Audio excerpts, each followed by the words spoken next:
একটা কথা জানবে বাবা, কীর্তন, কীর্তন কাকে বলে? কীর্তন তাকে বলে, এই যে অপূর্ব সুন্দর এই যে চিত্রপট দেখুন, লক্ষ্য করুন, এই যে আমার গোবিন্দের চিত্রপট, রাধা গোবিন্দের যুগল চিত্রপট এখানে দেওয়া আছে। আবার এখানে এই যে অর্জুনের রথে সারথি ভগবান, দেখুন তো, লক্ষ্য করুন আজকে কি সুন্দর করে ওই চিত্রপট দিয়েছে এখানে। তো সেই জন্য বলছি বাবা, তাহলে কীর্তন কাকে বলবে? কীর্তন তো আমরা শুনবো, কীর্তন তো আমরা গাইবো, কিন্তু জেনে নিতে হবে কীর্তনটা কাকে বলে। বলছে কীর্তন কাকে বলে, শুনে নাও। কীর্তন হলো ভগবানের নাম।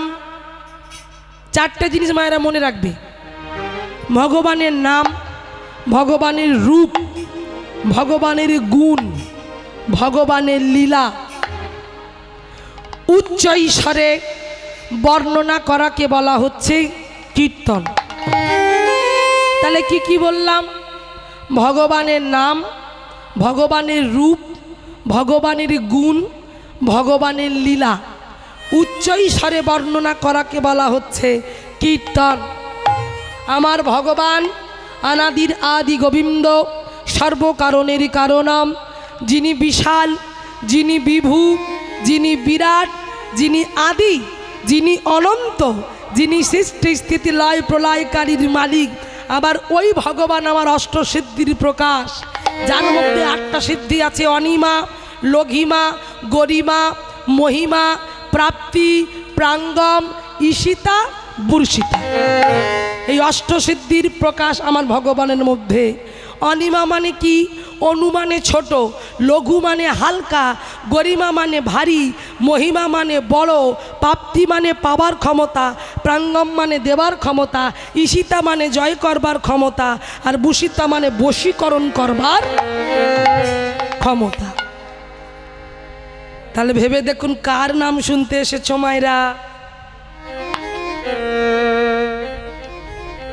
কার নাম শুনতে আসা হয়েছে? ভগবানের নাম। সেই ভগবানের নামটা যেন সোনার মতো হয়, রূপ কিংবা কাঁসা তামা যেন না হয়। তাই জানি না আজ কতটুকু গাইতে পারবো, কতটুকু বলতে পারবো, তবে আশীর্বাদ করুন আপনাদের চরণধূলি শিরোধার্য করেই নিতাই চাঁদ যেন কৃপা করেন, রাধা যেন, রাধারানী আমার মাধ্যম দিয়ে যেন হরিকথা কৃষ্ণ কথা স্ফুরণ করিয়ে নেয়। হরি বল, জয় রাধে। মায়েরা আর আমার বাবারাও যারা আছেন সবাইকে বলবো, আজকে লীলার প্রারম্ভে আমরা মহাপ্রভুকে স্মরণ করব। মহাপ্রভুকে স্মরণ করবার পর তারপর আমি একটি লীলা গাইব। কারণ আমরা সবাই জানি, গাও পুনো পুনো শ্রী গৌরাঙ্গের গুণ, সরল করিয়া মন এ ভব সংসারে, এমনও দয়াল নাহি দেখি একজন। তাহলে গাও পুনো পুনো বললো, কথাটা পুনো পুনো কেন বললো? পুনো বলতে পারতো, পুনো একবার, কিন্তু পদকর্তা বললেন গাও গাও পুনো পুনো, গাও গাও পুনো পুনো, বারবার গাও, যখনই মনে হবে, যখনই স্মরণ হবে তখনই গাও। জানবে তার গান যত গাইবে ভিতর পরিষ্কার হবে। আমাদের ভিতরে বড় ময়লা বাবা, বড় ময়লা। সেই ময়লাটা দূর করার প্রত্যেকের দায়িত্ব। তো সেই ময়লাটা পরিষ্কার করতে গেলে যে যত উচ্চ ঈশ্বরে গৌর গৌর গৌর গৌর গৌর বলতে পারবে, মহাপ্রভুর নাম নিতে পারবে,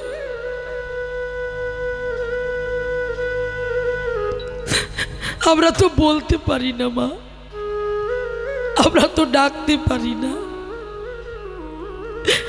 আমাদের ডাকার মধ্যে আকুলতা নেই,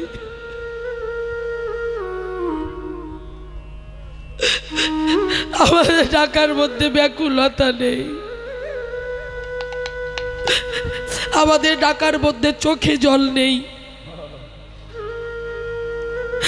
চোখে জল দিয়ে আমরা ডাকতে পারি না ভগবানকে। ডাকার মধ্যে স্বার্থ লুকিয়ে আছে, তাই মহাজন বললেন, গাও পুনো পুনো বার বার গাও শ্রী গৌরাঙ্গের গুণ, মনটাকে সরল করো, অহংকার করো না, আবিত্বের বলাই করো না। যে অন্তরে আবিত্ব থাকে, যে অহংকার যে অন্তরে থাকে, আমার গৌর হরি কৃপা করে না গো। যদি কৃপা করতো কবেই দুর্যোধনকে কৃপা করে দিত, কিন্তু দুর্যোধনকে কৃপা না করে রথে যে বসে আছে, এই যে রথের রাজা অর্জুন আর রথের সারথি যিনি রাজা তিনি আজ দাস, তিনি চাকর। ভগবান চাকর তখনই হয় যখন ভগবান বুঝতে পারে যে ভক্ত সর্বস্ব সঁপে দিয়েছে আমার চরণে।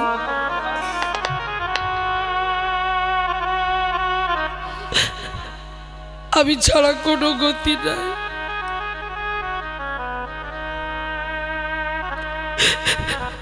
ভক্তির কাছে ভগবান তখনই বিক্রি হয়ে যায়, বিকিয়ে যায় যখন সর্বস্ব তোমার চরণে সপিয়া পড়েছি তোমার ঘরে।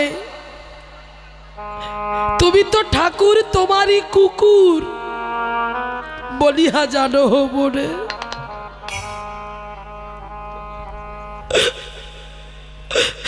ভক্তি বিনোদ ঠাকুর জগৎকে শিক্ষা দিয়ে গেল,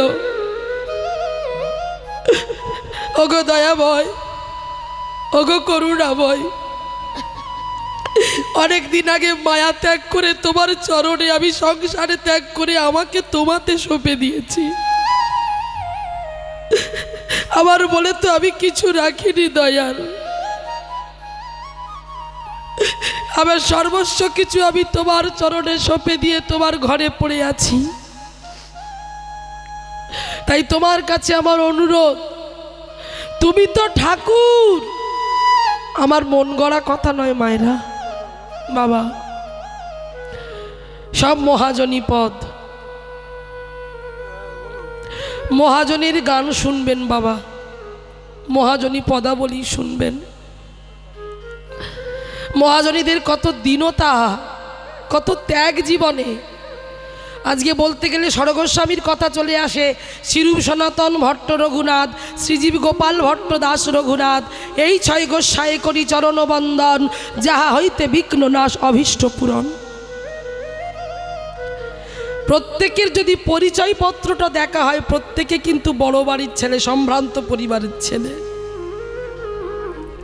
সেই সম্ভ্রান্ত পরিবারের ছেলে হয়ে তারা কত ত্যাগী। নরোত্তম দাস ঠাকুর তিনি জমিদারের ছেলে, রঘুনাথ দাস গোস্বামী তিনি জমিদার বাড়ির ছেলে। 500 বছর আগেকার কথা, 20 লক্ষ টাকার জমিদারি, এক মাসে যাদের আয় 12 লক্ষ টাকা, ভেবে দেখুন সেই বাড়ির ছেলের কত ত্যাগ, সব কিছুর মায়াকে ত্যাগ করলো। হ্যাঁ, রূপ সনাতন 2 ভাই, বড়জন মন্ত্রী, ছোটজন অর্থমন্ত্রী, মাসে যাদের 30,000 টাকা মাইনে, এখন 500 বছর আগেকার 30,000 টাকা মাইনে, এখন কত মাইনে হতো, তারা ত্যাগ করলো। কিচ্ছু নেই বাবা। যে সংসারে আমরা সংসারটাকে আগলে পড়ে আছি, এই সংসারে কিচ্ছু নেই, সব ভুয়ো, সব জিরো, সব গোল্লা, কিছুই পাবে না, শুধু দুঃখ জ্বালা যন্ত্রণা ছাড়া। তো সেই জন্যই আজকে যার পত্রে আমি ছোট করে কথাই বলছি, তিনি হলেন ম্যাজিস্ট্রেট ভক্তি বিনোদ ঠাকুর। বড় ম্যাজিস্ট্রেট ছিলেন তিনি, ভক্তি সিদ্ধান্ত সরস্বতী গোস্বামী পাদের বাবা ভক্তি বিনোদ ঠাকুর, যিনি ভক্তি সিদ্ধান্ত সরস্বতী গোস্বামী পাঠের জন্য আজ আমাদের বড় বড় গৌড়ীয় মঠ তৈরি হয়েছে। যেখানে যত গৌড়ীয় মঠ আছে, সমস্ত মঠ, আমেরিকায় বলুন, যে কোনো মঠ বলুন, আমি বাগবাজার গৌড়ীয় মঠের আশ্রিতা, কিন্তু এই ভক্তি সিদ্ধান্ত সরস্বতী গোস্বামী মহারাজের যে কোনো জায়গায় যত বড় বড় মঠ, সব কিন্তু ওনার সৃষ্টি, ওনার ধারা অনুযায়ী কিন্তু আমরা এগিয়ে চলছি। আজকের ইস্কনের যে বড় মন্দির যিনি প্রতিষ্ঠা করেছেন, অভয় চরণাবৃন্দ ভক্তি বেদান্ত স্বামী শিল প্রভুপাদ, ওই শিল প্রভুপাদও কিন্তু ওই ভক্তি সিদ্ধান্ত সরস্বতী গোস্বামী পাদের শিষ্য। তিনি কিন্তু ওই মঠটি গঠন করেছেন। তো দেখুন বাবা, তো সেই জন্য সেই ভক্তিবিনোদ ঠাকুরের পদ আমরা গাইছি। আমি কথাই বলছি, তিনি লিখছেন যে সর্বস্ব তোমার চরণে সপেছি, পড়েছি তোমার ঘরে, তুমি তো ঠাকুর তোমারও কুকুর বলিহা জানো মোরে। তাহলে তুমি যদি আমার ঠাকুর হও, আমি কিন্তু তোমার কুকুর হব। একটা কুকুর যেমন বাড়িতে একটা মালিক পোষে, কেন পোষে না, সেই কুকুরটাকে বাড়িতে রাখা হয় যেন অচেনা কোনো ব্যক্তি বাড়িতে ঢুকে পড়লে কুকুরটা ঘেউ ঘেউ করে জানিয়ে দেয় যে এটা অচেনা ব্যক্তি, সঙ্গে সঙ্গে মালিক পক্ষ বাইরে বেরিয়ে আসে। ঠিক তেমন করে ভক্তির দিক থেকে জানিয়ে দিয়ে গেলেন ভক্তিবিনোদ ঠাকুর যে হে প্রভু, শোনো, নিকটে বাঁধিয়া রাখো হে আমারে, রাখো হে তোমার দ্বারে, পতিত জনেরে আসিতে না দিব, রাখিব গড়ের ধারে। বলছে তুমি আমাকে নিকটে, তোমার কাছাকাছি আমাকে বেঁধে রেখো। যদি কোনো পতিত জন, যদি কোনো কৃষ্ণ বহির্মুখী জীব চলে আসে, আমি নিজে তাকে দূরে সরিয়ে রাখবো। একটা কুকুর যেমন তার কাজ করে, তাই তুমি আমার ঠাকুর হবে, আর আমি তোমার কুকুরের মতো যাকে যা করলে হয় আমি সেটা করব, কিন্তু তোমার চরণ থেকে আমাকে সরিয়ে দিও না। তো সেই সর্বস্ব সঁপে যেন আমরা তার চরণে থাকতে পারি। তাই এখন যে পত্রী গাইব, সেই পত্রী হলো নরোত্তম দাস ঠাকুরের পদ। সেই পদের মাধ্যম দিয়ে আমরা এগিয়ে যাব। চলুন একটু উলুধ্বনি জয়ধ্বনি, নিতাই গৌর প্রেমানন্দ, একবার হরি বল, হরি বল।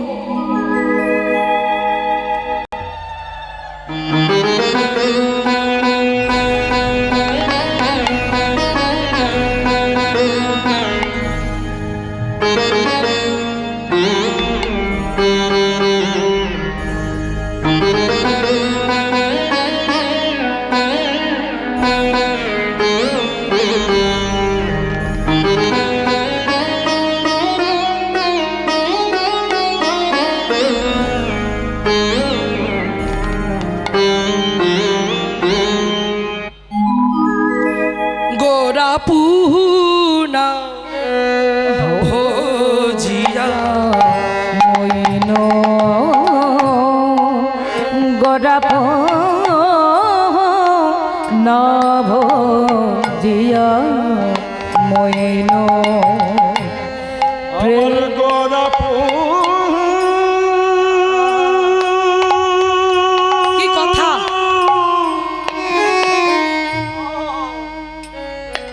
গোরাপু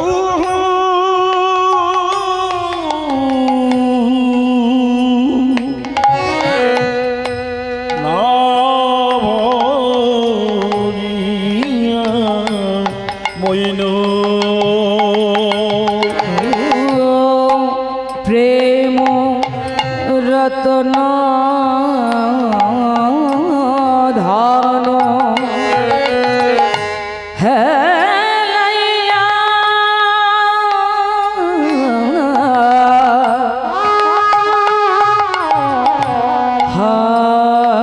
হারাইন গোরাপু ভজিয়া মইন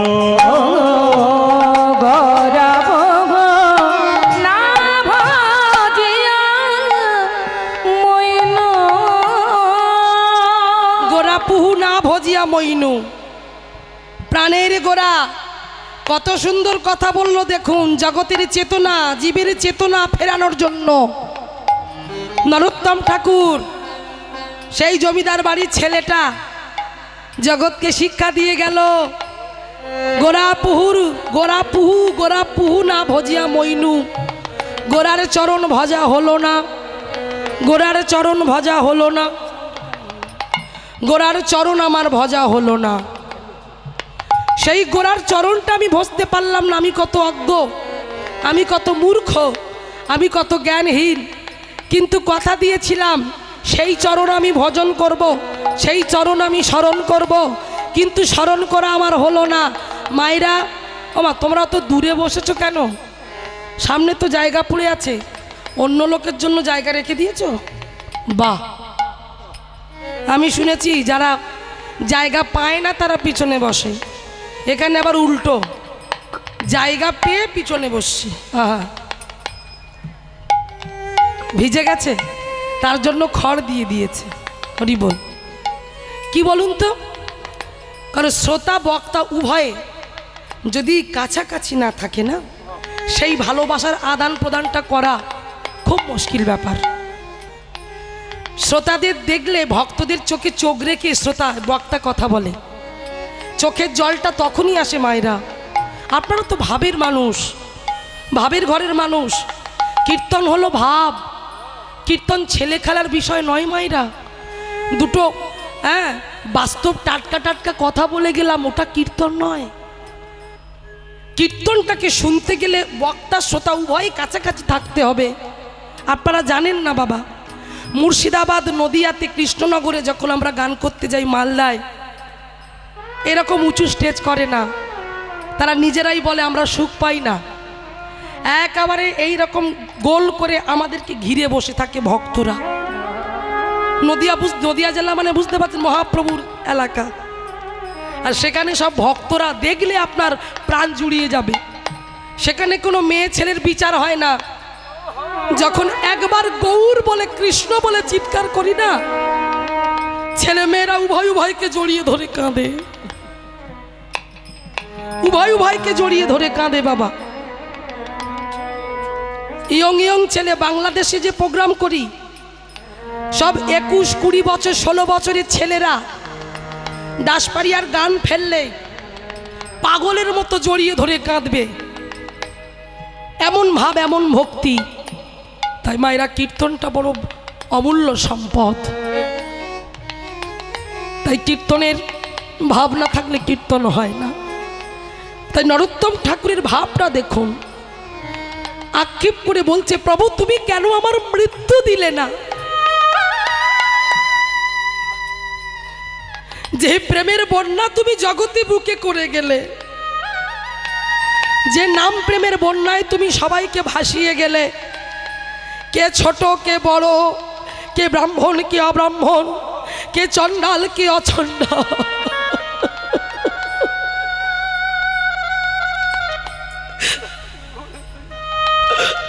কোন জাতির বিচারে তুমি রাখলে না। চণ্ডালে চণ্ডালে কলাকলি, ঝাড়িখণ্ডের পথে মহাপ্রভু কীর্তন করতে করতে যাচ্ছেন। জানো মায়েরা, আমরা মানুষ হয়ে যেটা করতে পারিনি, ঝাড়িখণ্ডের পথে যখন মহাপ্রভু কীর্তন গাইতে গাইতে যাচ্ছে, যে বাঘ হরিণ দেখলে খাবার জন্য ছুটতে ছুটতে যাই পাগলের মতো, কখনো হরিণকে ছিঁড়ে ছিঁড়ে খাবো। মহাপ্রভুর কীর্তনে পাগল হয়ে হরিণ বাঘে একসঙ্গে কীর্তন শুনছে। নিতাই গৌর হরি।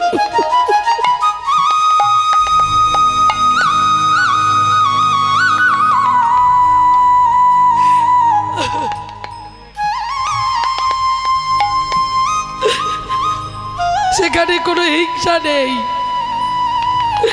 কোনো ভেদাভেদ নেই, কোনো জাতি হিংসা নেই। কেমন করে আবার কীর্তন শুনছে দেখো। বাঘের পিঠের ওপরে হরিণ উঠেছে, বাঘের পিঠের উপরে হরিণ উঠে কীর্তন শুনছে, আর দুটো এইভাবে চারটে পায়ে উত্তোলন করে যেন মহাপ্রভুকে স্মরণ করছে, মহাপ্রভুকে সম্মান জানিয়ে বলছে, প্রভু তুমি কৃপা করে তোমার চরণে রাখো। আমরা পশু জাতি, আমরা পশু কুলে জন্ম নিয়েছি, তাই তুমি মানব জাতির মতো আমাদের বাক শক্তি দাওনি। আমরা বলতে পারি না। মানব জাতিকে তুমি সুন্দর বলার বাক শক্তি দিয়েছ, কিন্তু আমাদের সেই বাক শক্তি তুমি দাওনি। আজকে তারা পাগলের মতো কাঁদছে, কিন্তু আমরা কৃষ্ণ ভজিবার তরে সংসারেতে আইনু, মিছে মায়ায় বদ্ধ হয়ে আজ আমি আপনি প্রত্যেকে বৃক্ষ সম হইনু। ফল রূপে পুত্র কন্যা ডাল ভাঙি পড়ে, কালরূপে সংসারেতে পক্ষ বাসা করে। তাহলে কথাটা কি আছে? লেখাটা প্রথমেই লেখা আছে কৃষ্ণ ভজিবার তরে, মানে তোমার আমার প্রত্যেকের জন্ম হয়েছে কৃষ্ণ ভজন করবার জন্য। তাহলে কৃষ্ণ ভজন করার জন্য জন্ম পেয়েছি, ভজন আমাদের কি ঠিকঠাক হচ্ছে মায়েরা? ভজন হচ্ছে না, কিন্তু ভোজনটা ঠিক সময় সময় হচ্ছে। হ্যাঁ, দুপুর এখন লোক নেই, কিন্তু দুপুরবেলা সেবার দিকে দেখবেন লোকের জায়গা দেওয়া যাবে না। তার মানে কি? ভজন নয়, ভোজন প্রিয়সী আমরা প্রত্যেকে। ভজন দূরে থাক, ভোজনটা আগে করি, হরি হরি বল। কিন্তু না, কৃষ্ণ ভজনের দেহ তুমি পেয়েছো, ভজন করো, কৃষ্ণ নাম করো, তার প্রসাদ পাও, তাকে সেবা দাও, তাকে ভুলো না। জগতে সংসারে তুমি তাকে পেতে এসেছো, তুমি তার কাজ করতে এসেছো। আমরা তার দাস, তিনি আমাদের প্রভু, তিনি আমাদের মালিক। সেই মালিককে ছোট্ট একটা সিংহাসনে চন্দন দিতে দিতে দিতে দিতে তার মুখটা ভর্তি হয়ে গেছে। একবার মন্দিরের কাছে গিয়ে, সিংহাসনের কাছে গিয়ে ভালো করে মুখটা মুছিয়ে দেবার সময় হয় না। আমরা অনেক বাড়িতে কীর্তন করতে যাই, যে বাড়িতে আমাদের থাকতে দেয়, দেখেছি যে অনেক চিত্রপটে ওই চন্দন সিঁদুর দিয়ে দিয়ে সিঁদুর ঝরে ঝরে পড়তেছে দেবদেবীদের মুখ থেকে,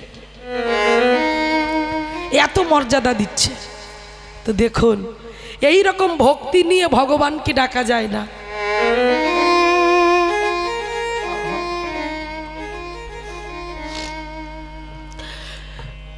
এই রকম ভক্তি নিয়ে ভগবানকে ডাকা যায় না। ভগবান বললেন, যদি কোনো ভক্ত সে আমাকে মনে রাখে, তবে আমি বুঝতে পারবো কি করলে তার ভাব থাকবে কৃষ্ণ তত্ত্ববেত্তা, কৃষ্ণ চিন্তা থাকবে তার মনে। কৃষ্ণ ছাড়া সে কিছু জানবে না। শয়নে কৃষ্ণ, স্বপনে কৃষ্ণ, নিদ্রায় কৃষ্ণ, জাগরণে কৃষ্ণ। কৃষ্ণের জন্য সব কিছু করবে, কৃষ্ণের জন্য সব কিছু ত্যাগ করবে, কিন্তু আমরা করতে পারছি না। সেই জন্যই তো আমরা ভুলে গেছি। তাই ভক্তি বিনোদ ঠাকুর বললেন, ভুলিয়া তোমারি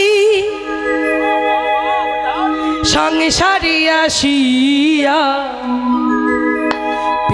নানাবিধ ব্যথা।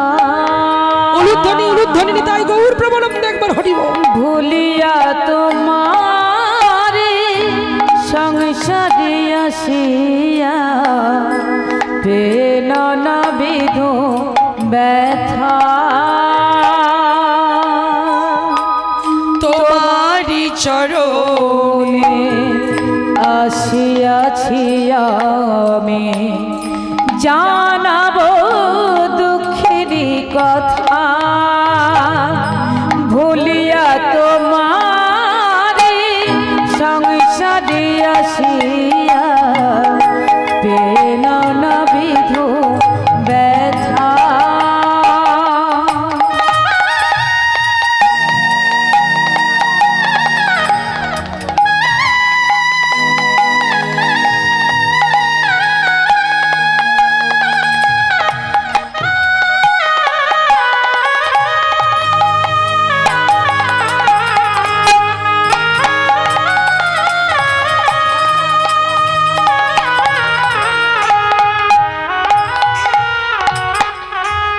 হরি বল হরি বল। মায়েরা যারা ডালা দিতে চান মন্দিরে, আপনারা মন্দিরে যাবেন, মন্দিরে গিয়ে ডালা দিয়ে আসবেন। ভগবানের ভোগের যে নিবেদন করা হবে, যারা দেবেন তারা মন্দিরে পৌঁছে যাবেন। হরি বল। তো এখানে কি বলছে? ভুলিয়া তোমার এই সংসারে আসিয়া পেয়ে নানাবিধ ব্যথা। তাহলে যখন তোমাকে ভুলে আমি সংসারের মধ্যে নিমজ্জিত হয়ে গেলাম, তখনই আমি নানাবিধ ব্যথা পেলাম, তখন আমি কষ্ট পেলাম, তখন আমি দুঃখ পেলাম, তখন আমি জ্বালা পেলাম। আমি মনে মনে ভাবছি আমি খুব সুখে আছি, আমি খুব শান্তিতে আছি। মায়েরা, বাবারা, দাদা ভাইরা, দিদি ভাইরা, একজন হাত তুলে আমরা বলতে পারবো যে আমি পরম সুখী আছি? আমরা কেউ বলতে পারবো না, কারণ আমরা প্রত্যেকে কোনো না কোনো জ্বালা নিয়ে বেঁচে আছি। কি বাবা বেঁচে নেই? কোনো না কোনো জ্বালা আমাদের মধ্যে আছে। সে সংসারের দিক থেকে বলুন, বাইরের লোকের দিক থেকে বলুন, আত্মীয় পরিবারের দিক থেকে বলুন, জ্বালায় আমরা জর্জরিত। কেন না এখানে আরেকটা পদাবলী ঢুকছে দেখুন, যেখানে লোচন দাস ঠাকুর বলছে, কেন তোমার দুঃখ হবে না? তুমি কৃষ্ণ ভজন করার জন্য পৃথিবীতে এসে তুমি তাকে ভুলে তুমি সংসারকে ভালোবাসলে, সংসারকে আপন করতে গেলে, সেই জন্য তোমার জ্বালা। মায়েরা বলবে কেন জ্বালা কিসের? তাহলে তিনি বলছেন, আমি বলছি না, তানার কথাটা আমি তুলে ধরছি। বলছে, কণ্টকের তরু সদাই সেবিলি অমৃত পাইবার আসে, প্রেমে কল্পতরু শ্রী গৌরাঙ্গ আমার, তুই তাহারে ভাবিলি বিষে। কি সাংঘাতিক, কি অপূর্ব সুন্দর কথা বলল দেখুন। এসব ভজনের কথা বাবা, এ কথা আমার আপনার মুখে আসবে না। হ্যাঁ, আমার আপনার মুখে কথা আসবে না। যারা ভজনিয়া দিন রাত ভজনের মাধ্যমে যারা মহাপ্রভুকে স্মরণ করে, রাধা গোবিন্দের যুগল দর্শন করে, তাদের অন্তরে এমন কথা ব্যক্ত হয়ে আজকে তাদের কথার মাধ্যম দিয়ে আমরা জগতের কাছে বিতরণ করতে এসেছি। সেই জন্য বলছে যে কণ্টকের তরু, কাঁটার তরু মানে কণ্টক, তরু মানে বৃক্ষ। বলছে কাঁটা গাছ যদি কেউ চিবাতে যায়, যদি মনে করে আমি খাবো, সে কাঁটা খেলে কি শান্তি পাবে? সুখ হবে? তার কি হবে? সুখ হবে না। কাঁটা যদি আমি আপনি চিবই, তাহলে শুধু রক্ত বের হবে বাবা, শুধু কষ্ট, শুধু জ্বালা, শুধু যন্ত্রণা আসবে, গাল ছিঁড়ে যাবে, চোয়াল ছিঁড়ে যাবে, রক্ত বেরোবে, জ্বালা হবে, যন্ত্রণা হবে। তাই আজকে লোচন দাস ঠাকুর বললেন যে এই জগৎ সংসারটা হলো ওই কাঁটার বন। সেই কাঁটার বনে আমরা আটকা পড়ে গেছি। সেই কাঁটার বনে আমার ছেলে, আমার মেয়ে, আমার বাড়ি, আমার গাড়ি, এই আমার আমার আমার আমার করতে করতে আমি পাগলের মতো হয়ে যাচ্ছি। আমি ছটপট ছটপট করছি, কোন দিকটা সামলাবো বুঝতে পারছি না। ছেলে বলে বাবা আমাকে কিছু টাকা দাও, মেয়ে বলে আমাকে কিছু টাকা দাও, কিন্তু বাবা যে কত কষ্ট করে একটা সংসার চালায় সে বাবাই একমাত্র বোঝে, তার বোঝাটা কেউ বোঝে না। তাহলে এখানে কত জ্বালা, কিন্তু সেই জ্বালাটা পেয়েও আমরা একবারও কেউ গোবিন্দের কাছে ছুটে যাই না, ভগবানের চরণে ছুটে যাই না। ভগবানের কাছে গিয়ে কেউ বলি না হে গোবিন্দ, হে কৃপাময়, হে করুণাময়, হে দয়াময়, সবাই তো আমার কাছ থেকে চায়, কিন্তু আমার চাওয়াটা কেউ বোঝে না। আমি কোথায় যাব তুমি বলো? সেই জন্য আরো দৃষ্টান্ত দিলে বলে হবে না, জ্বলে মর, পুড়ে মর, তুই জ্বলে মরবি, পুড়ে মরবি, যতক্ষণ না মহাপ্রভুকে তুই নিজের করে ভাববি। তাই তুই কাঁটার তরু চিবিয়ে গেলি, অমৃত কি করে পাবি? এরা হলো কাঁটা, এই ছেলে মেয়ে আত্মীয় পরিজন এরা হলো কাঁটা। এরা তোমাকে বারবার কাঁটা ফোটাবে, বারবার কষ্ট দেবে, বারবার ব্যথা দেবে। কিন্তু প্রেমে কল্পতরু শ্রী গৌরাঙ্গ আমার, তুই এত মূর্খ, তুই এত অজ্ঞ, তুই এত জ্ঞানহীন, তুই তাহারে ভাবিলি বিষে। হ্যাঁ, তাকে যদি আমরা বিষ না ভাবতাম, মায়েরা বলবে, বাবারা নয়, এটা মায়েদের প্রশ্ন, তাকে যদি বিষ না ভাবতাম, মায়েরা বলো তো, বাড়িতে যখন জামাই আসে তার বেলায় কত বড় সাইজের থালা বের হয়? এত বড় সাইজের থালা। কি মায়েরা, গালে হাত নয়, এত বড় সাইজের থালা। বলবে না, বললে কিন্তু ভালো লাগবে না, আমি বলবো আপনারা বলবেন, যেটা জিজ্ঞাসা করব। তাহলে বাড়িতে বড় থালা বের হয় জামাই বাড়িতে এলে। এবার বলো তো মায়েরা, আমাদের বাড়িতে কার থালা সাইজ এতটুকু করে? হ্যাঁ, ঠাকুরের থালা। তাহলে তাহারে ভাবিলি বিষে। হ্যাঁ গো, সে খাবে না, তার খাওয়া নেই, তাকে খাওয়াতে জানি আমরা, তাকে দিতে জানি। সে কি চাই?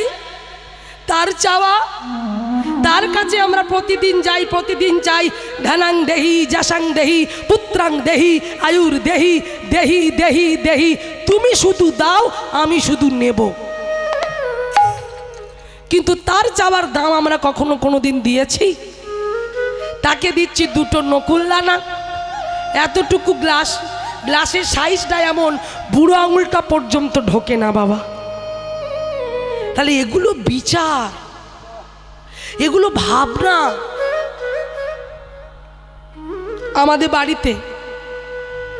আমাদের বাড়িতে সবাই প্রসাদ ভোজি, তাই যখন সকালটা হয় না, আমার বাবা সেই ভোর থেকে তিলক সেবা করে, দাদুর সঙ্গে স্নান করে রেডি হয়ে কখন ভগবানের ঘরে ঢুকবে। আমরা ঘুমিয়ে থাকি, এসে আমাদের সর্বঙ্গেতে গঙ্গা জল ছড়িয়ে দেবে, ওটো ওটো ওটো মঙ্গল আরতি হবে, চলো ভগবানের কাছে চলো। দেখুন, তাহলে সকাল থেকে শুরু হয়ে যায় আমাদের ভগবানের কি ভোগ লাগানো হবে। ও মা, আজকে ভগবানের জন্য কি করছো? মা বলছে, ভগবানের জন্য আজকে পনিরের রসা করছি রে, এই আজকে একটু শাক তুলে নিয়ে আয়, ভগবান যে শাক খেতে খুব পছন্দ করে, এই লাউটা নিয়ে আয়। এই দেখো, এটা আমি বলছি না, যারা ভক্ত, যারা প্রসাদ ভোজি, তাদের চিন্তাটাই কিন্তু ভগবানকে ঘিরে, যে সকাল থেকে উঠে কি করে আমি ভগবানের জন্য ভাবো, কি করলে আজকে কোনটা করলে ভগবান সুখ পাবে। আমরা যেমন চিন্তা করি আজকে কি রান্না করে স্বামীর মুখের কাছে দিলে স্বামী বেশ ভালো বলবে, ওই ভালোটা ভালো না, ওটা ক্ষণিক ভালো, কিন্তু যে ভালো চিরস্থায়ী।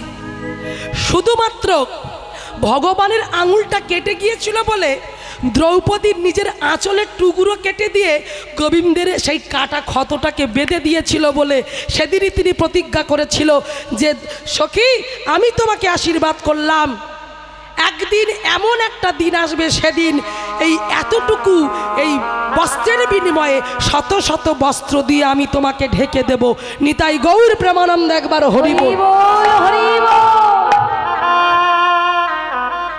তাহলে তুমি যদি তার জন্য না ভাবো, তুমি যদি তার জন্য না করো, তুমি যদি তার জন্য চিন্তা না করো, নিজেরা বাজার থেকে দামি দামি টাটকা টাটকা জিনিসগুলো নিয়ে গিয়ে রান্না করে খাচ্ছ, আর তুমি যদি সেই ভগবানের কৃপায়, যার কৃপায় টাকা পেয়েছো, বাড়ি পেয়েছো, গাড়ি পেয়েছো, সন্তান পেয়েছো, সন্ততি পেয়েছো, সব কিছু তুমি পেয়েছো, তাকে যদি তুমি বিষ ভাবো, তাকে যদি তুমি নকুল দানা দাও, তাহলে তুমি আমি কি করে সুখে থাকবো? হরি বল। সেই জন্য বললেন, প্রেম কল্পতরু শ্রী গৌরাঙ্গ আমার, তাহারে ভাবিলি বিষে ভাবিস না, ভেবো না, কারণ সে বিশাল, সে বিরাট, সে আদি, সে অনন্ত, সে সৃষ্টি স্থিতি লয় প্রলয়কারীর মালিক। সেই জন্য বলছে, প্রলয় সৃষ্টি তব পুতুল খেলা, প্রলয় সৃষ্টি তব পুতুল খেলা, নিরজনে প্রভু নিরজনে খেলিছ এ বিশ্বলয়ে, বিরাট শিশু আনমনে খেলিছ, প্রলয় সৃষ্টি তব পুতুল খেলা, নিরজনে প্রভু নিরজনে খেলিছ এ বিশ্বলয়ে, বিরাট শিশু আনমনে খেলিছ।